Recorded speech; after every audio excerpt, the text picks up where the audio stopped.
টি-20 বিশ্বকাপে সেমিফাইনালে যাওয়ার আশা জিইয়ে রাখল ভারত।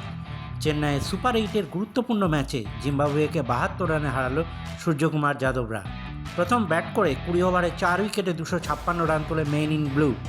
জবাবে জিম্বাবুয়ে করে 6 উইকেটে 184 রান। জিম্বাবুয়ের বিরুদ্ধে জেতায় ভারতের পয়েন্ট দাঁড়ালো 2 ম্যাচে 2 পয়েন্ট। ওদিকে দক্ষিণ আফ্রিকার কাছে বড় ব্যবধানে হারে ওয়েস্ট ইন্ডিজ। প্রোটিয়াসরা 9 উইকেটে ম্যাচ জেতে। ফলে ওয়েস্ট ইন্ডিজে দাঁড়িয়েছে 2 ম্যাচে 2 পয়েন্ট। 1 মার্চ ইডেনে ভারত ওয়েস্ট ইন্ডিজ ম্যাচে যে জিতবে সে চলে যাবে সেমিফাইনালে। এদিন জিম্বাবুয়ের বিরুদ্ধে ব্যাট করতে নেমে শুরুটা ভালোই করে ভারতীয় দল। দলের 48 রানের মাথায় সঞ্জু স্যামসন আউট হওয়ার পর জুটি বাঁধেন অভিষেক শর্মা ও ঈশান কিষান। দুজনের জুটিতে 72 রান তোলে। ঈশান 38 রানে আউট হন। এরপর অভিষেক 55 ও সূর্য 33 রান করেন।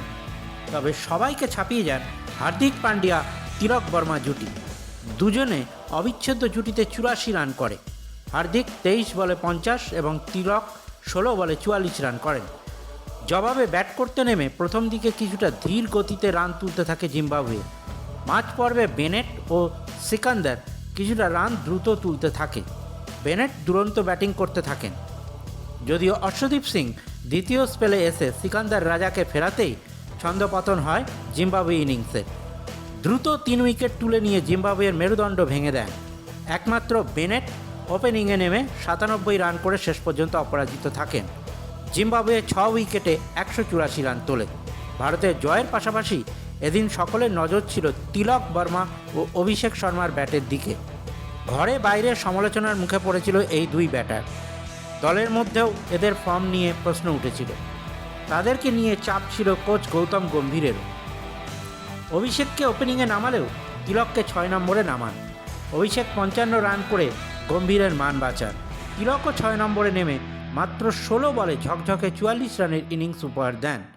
ব্যাটেই দুজনের সমালোচকদের জবাব দেন। আরেক ক্রিকেটারের ফর্ম নিয়ে অসন্তুষ্ট ছিল সূর্যকুমার যাদব। যদিও প্রকাশ্যে কিছু বলেননি হার্দিক পান্ডিয়া সম্পর্কে, তবে হার্দিকও যেন জবাব দেওয়ার মুডে ছিল। 23 বলে 50 রানের ইনিংসের পাশাপাশি বলেও যথেষ্ট ভালো পারফর্ম করেন। সব ভুলে টিম ইন্ডিয়া অবশ্য 1 মার্চের ওয়েস্ট ইন্ডিজ ম্যাচের দিকে এখন তাকিয়ে। প্রতিবেদনটি ভালো লাগলে লাইক করবেন, চ্যানেলটি সাবস্ক্রাইব করবেন আর পরবর্তী ভিডিওর নোটিফিকেশান পেতে বেল আইকনে ক্লিক করবেন।